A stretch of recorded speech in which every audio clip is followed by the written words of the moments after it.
You're listening to CoBB, Conversations on the Business of Brands, with Sudeep Chawla and Sharavana Raghavan.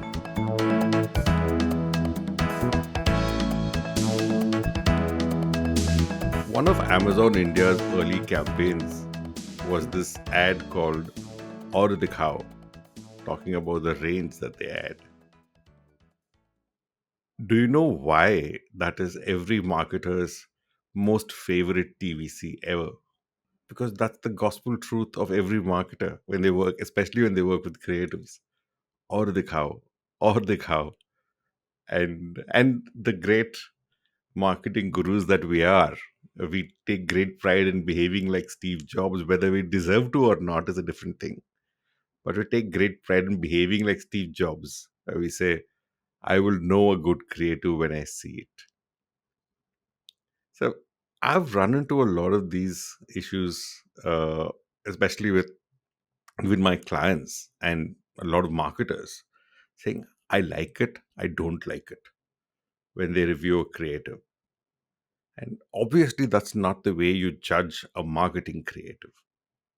I know a lot of it is born from the misconception that marketing per se is a creative endeavor, which is a discussion for another day.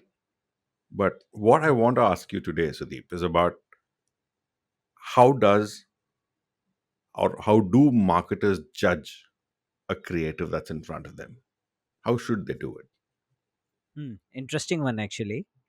Uh, Something that I can't say I have gained mastery at, but since I spent some time thinking about it, I should be able to shed some light, Hmm. and then I let the listeners and you think about those points and reflect on them, and see if those make sense, or you would want to add, delete, modify anything to the list. So I quite like how you started. I think as a marketer, it's an occupational hazard as well as a privilege to be recipient of some very quirky, fun, inspirational, outright absurd, and sometimes off the mark creative work done by a lot of very talented art and copy guys. Yeah, and sometimes you feel almost overwhelmed with the fact that such talented guys are working for a particular brand that you are responsible for, and hence I have always seen it as a privilege, and and it's a big responsibility, because you are finally holding the can on this one. And hence I think one of the most critical aspect of marketing is to be able to give feedback on creatives. If we think about it very very simply, the only way a marketer can add value to a creative process is, number one, by creating a sharp brief, and number two, by giving value adding feedback on the creatives.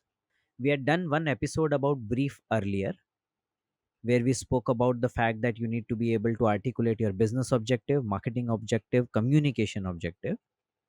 And after the communication objective, for added clarity, if you are able to say what would the consumer think, feel, do before the campaign, after the campaign, and then you capture your mandatories, etc., that will make sure that you are able to put all your objectives, your assumptions, your insights, your context, etc., in a structured manner on a piece of paper. And as Narayan said in one of the episodes that we recently recorded and released, he speaks about the fact that brief keeps everybody honest, Hmm. It's a and document.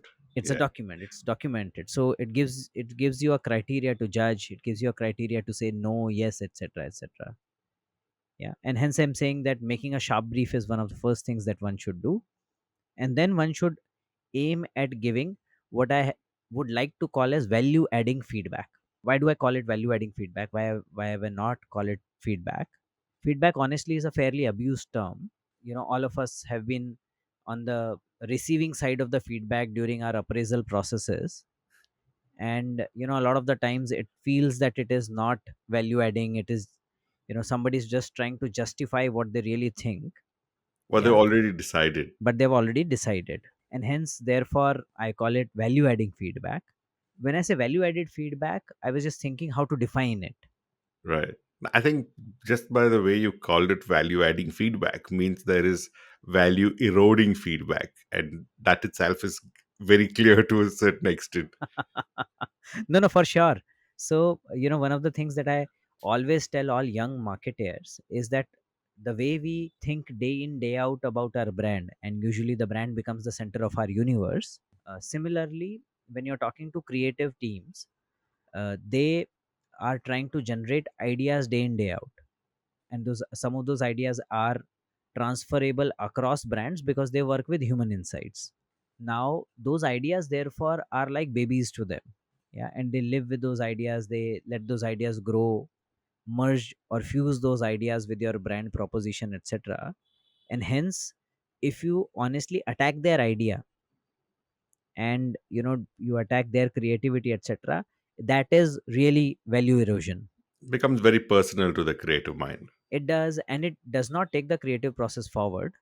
It honestly makes them defensive, and they stop participating in furthering their understanding on the project or on the brand.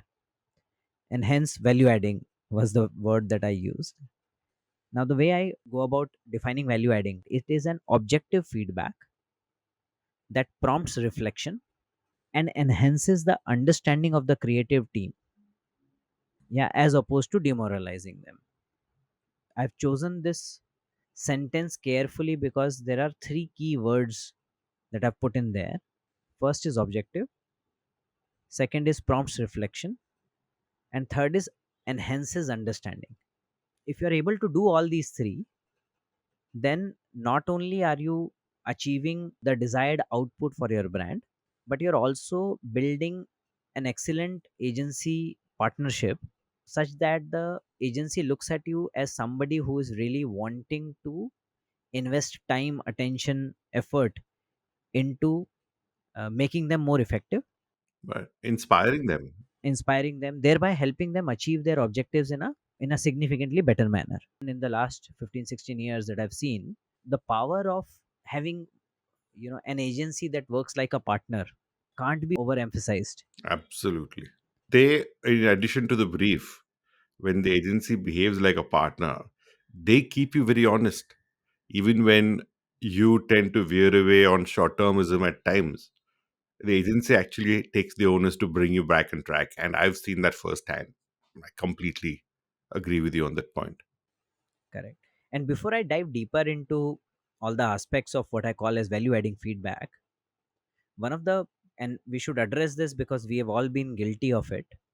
When we are new, we want all of us want to create iconic campaigns that really will become the pulse of the nation.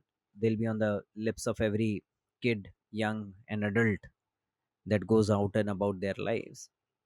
And therefore we have preconceived notions that we built by the kind of advertising that we have been exposed to. So we are either thinking uh, the year 1984 and saying the Steve Jobs campaign, uh, or we are thinking, say, for example, any of the iconic work that we have seen, maybe a Fevicol work which says that humor and earthy humor possibly gets you where you want to be, or you look at Perfetti, yeah, a completely wacky humor in a very unlikely situation gets you where you want to be, etc., etc. So we've all built this. It's just the modern version of wanting to make a viral campaign, Correct. So we all have these preconceived notions. right? And one of the things that will keep all the marketeers honest, from my experience, has been that our job is to create an effective advertising or effective creative. Right. Which moves the needle with the consumers. And that's what you capture in the brief. Correct, as simple as that. And whether it becomes iconic or not, the time will tell. But what we can say for sure is, if you keep making effective campaigns, your brands will become iconic. Yeah, and you would have done your job. So therefore, if you want, if you stick to that, then you don't get overawed by the sort of creatives that are coming to you, and you don't start jumping onto the creative bandwagon. You're supposed to do your role, and your role is to give value adding feedback. Now, With that in mind, uh, the three parts of value adding feedback was being objective, prompting reflection, and enhancing understanding. Yeah, objective is simple. It is to say that you should be evaluating a creative on its first principles. And the first principle is, what is the creative supposed to deliver on? What did you want the consumer to get out of it? How did you want the consumer to feel after they see the creative? Feel about the creative, feel about your brand. That's the first principle. Now, it doesn't matter whether it has been treated in a humorous manner or a dark manner or a light-hearted manner or a romantic manner, etc. What feeling does it leave the consumer with, and what does it tell to the consumer about your brand? And the reason I use consumer here is that you are supposed to view it from a consumer's lens, not your lens. One of the first second mistake, and when we were talking about research earlier, we spoke about this, that marketers tend to believe that they are the consumers, yeah, which they are not. So therefore, it is important to understand that difference. One of the easiest way to do this is to go back to your brief. The last time in this process when you spent significant amount of time articulating for the consumer was when you wrote the brief. Therefore, go back to the brief, relook at all your objectives, relook at your context statement, relook at your think, feel, do. It will instantly get you into the consumer's skin. Yeah, and then evaluate whether whether the creative is solving for the problem that you wanted to solve. Yeah, and hence the first suggestion to all of us is that keep your feedback to the point on the objective, whether the objective is getting delivered or not, and leave the creative aside for the moment. Now, the second aspect was about prompting reflection. Yeah, so now you have spoken about the objective, and objective nobody can disagree with because everybody has agreed to the brief. Now, second possible point is that the route to objective is via the creative and the interpretation of the creative, right? So therefore, what you have to do is also help the creative understand the context of the consumer, if that is something that possibly has gotten missed.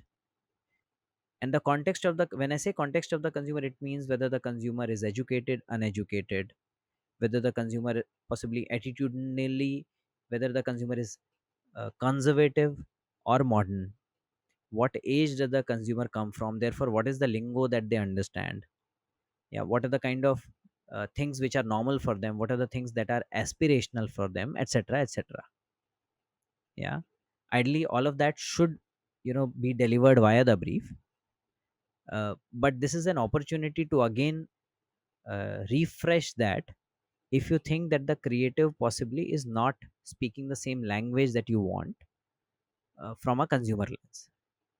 Yeah, and therefore, if you are using the wrong creative devices, it could lead to possible misinterpretation, confusion, misdirection, etc. Yeah, a classic example which is usually quoted in marketing world is this Coke ad in Saudi Arabia. Yeah, where they had written something, and they had largely used pictures. So the ad was supposed to have, a guy who is, almost about to die in a desert, and then this guy is looking all around. He looks and finds some mirage somewhere, and then he goes towards the mirage, but obviously he discovers that it's a mirage and he's almost about to give up. And then uh, the guy, somebody comes by and gives him a coke. The guy drinks the coke and, feels refreshed, and therefore, it sparks second life in him.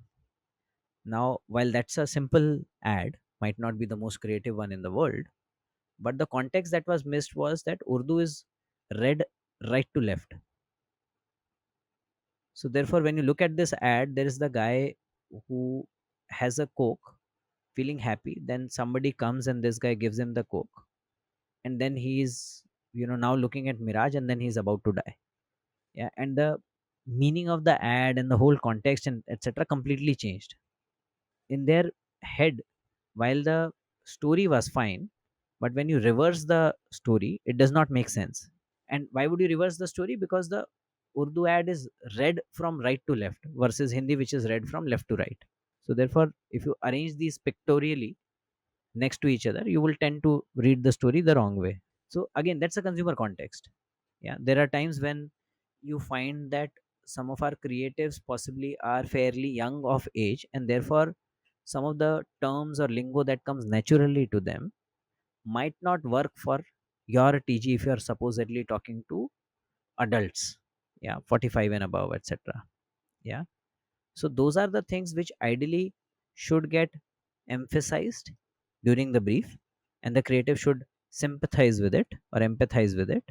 But in any case, when you are giving feedback, it's another opportunity to be able to prompt that reflection in creative's head, that this is my consumer's context, and hence what you seem to have stated possibly might not land well, and therefore you are giving them some possible alternative interpretations which they might not have thought of when they were writing the creative. Yeah, and hence it prompts some amount of reflection. All the good creatives never get defensive. They hear you out and they also internalize, okay, this is another way of thinking about it, I definitely didn't think about it. Yeah, as long as what you're stating is a plausible way, a good creative will always absorb.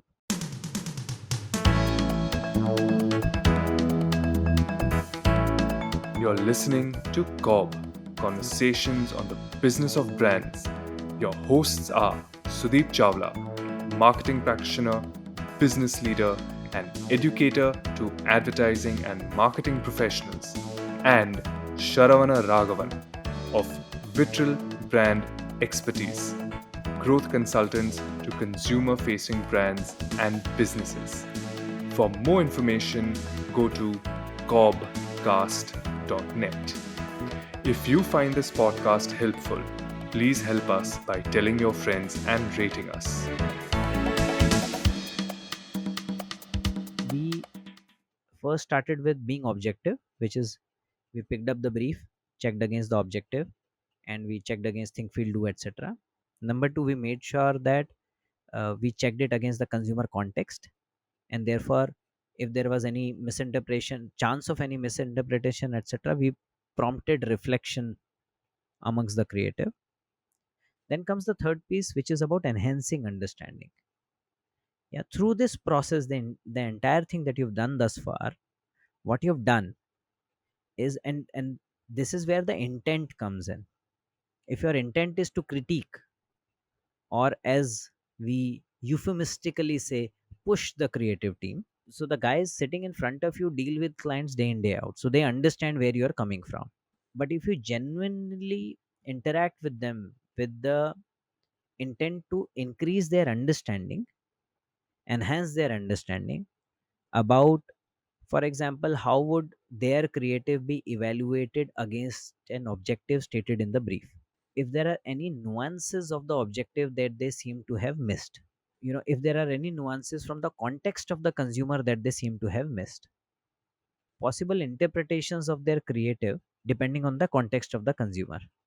Last but not the least is when you evaluate all the creative, any creative on its final delivery, objective, etc., you strip the creative of variety of paraphernalia that has gotten built into it. You hinge on to finally one or two key words or key visuals, yeah, which become the absolute money visual or money words for you. That also enhances their understanding that, okay, the success of our creative finally is hinging onto this.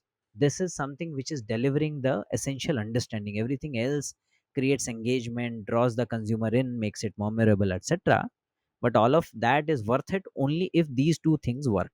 Therefore, when you strip everything off, that also creates significant understanding in their head as to how a creative is getting evaluated. Yeah, and so therefore if they were to rebuild it, what is it that they will first fix, and then what will they build there, what is the core around which they will build the rest of the paraphernalia. So one of the key things that you will observe, Sharana, on all of this is that we have used brief, the marketing brief, and the consumer, yeah, or the consumer context as our only two objective evaluation criteria. And repeatedly we have tried to suspend our judgment, yeah, and we're not wanting to be judgmental about any creative that comes our way. Yeah, if you do that with the right intent, more often than not, with my experience, I have found that you tend to add significant value to the agency, and you are also able to collectively enhance the group's understanding of various aspects of this brief, consumer, as well as the creative evaluation.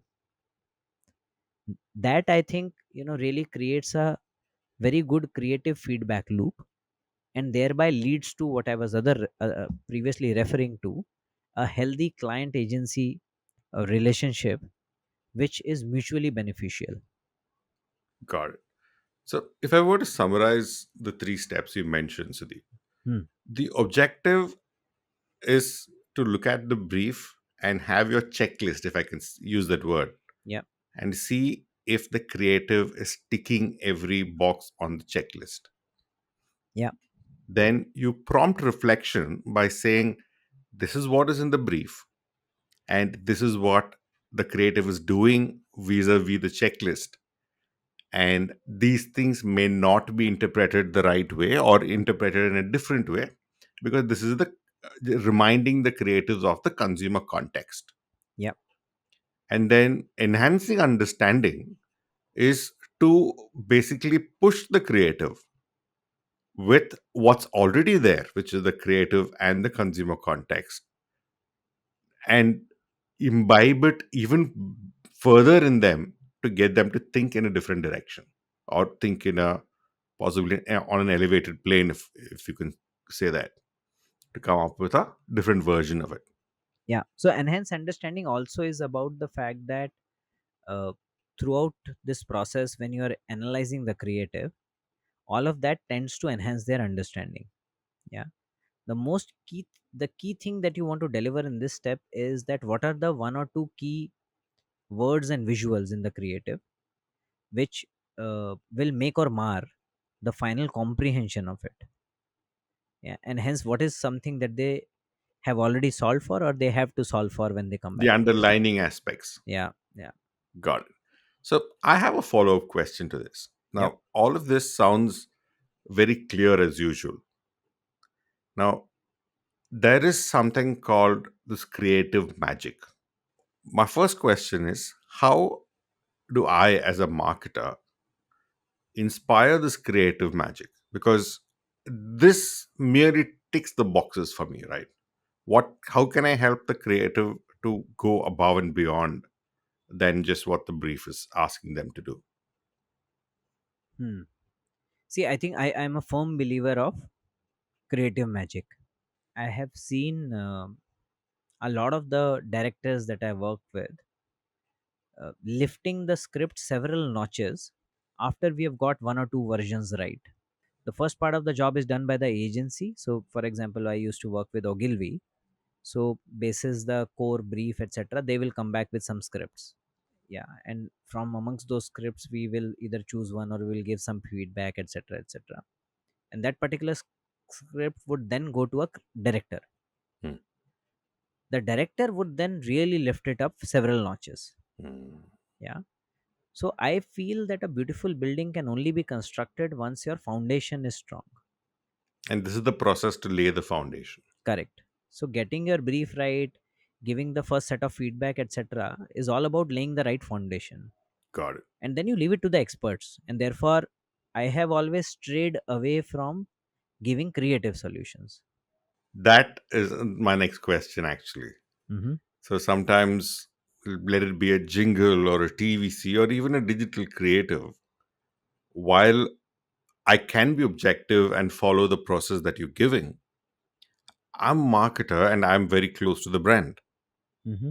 And is there no space for my subjective feedback, as in my taste or what I think in a gut? Because when I work so long on a brand or so intensely on a brand, I believe any marketer develops a gut for the brand. Is there no space for that in critiquing an output?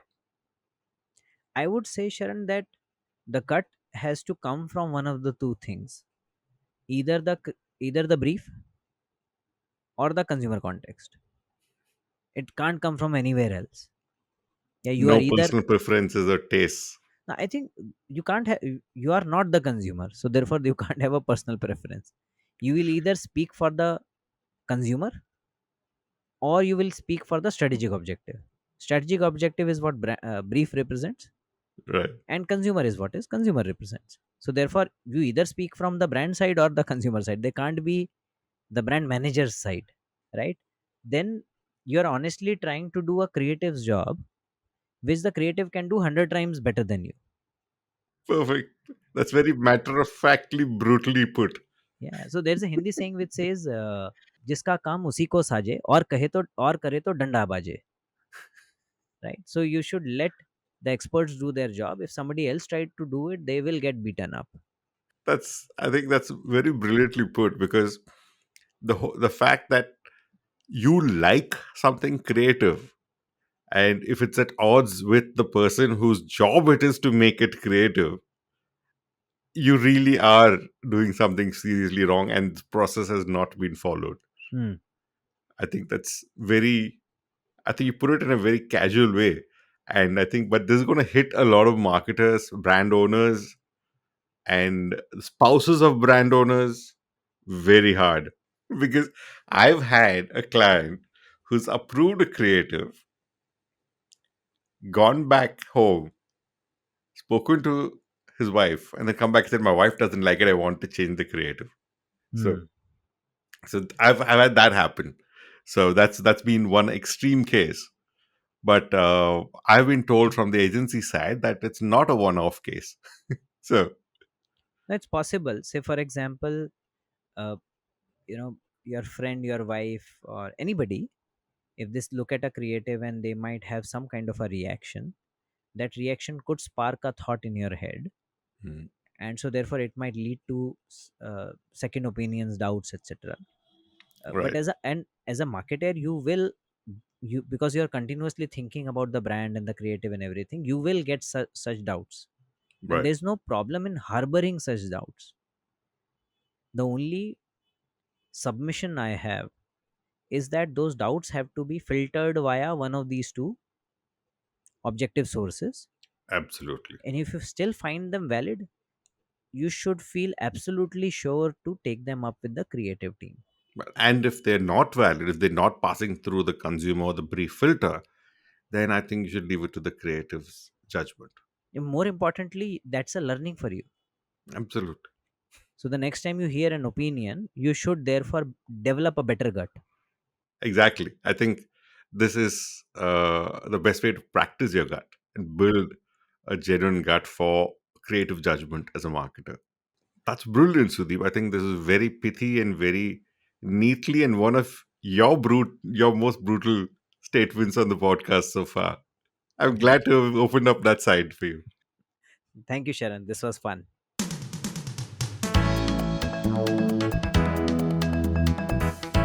Thank you for listening to CoBB, Conversations on the Business of Brands with Sudeep Chawla and Sharavana Raghavan. Subscribe and learn more at cobcast.net. That's COBBCAST.net.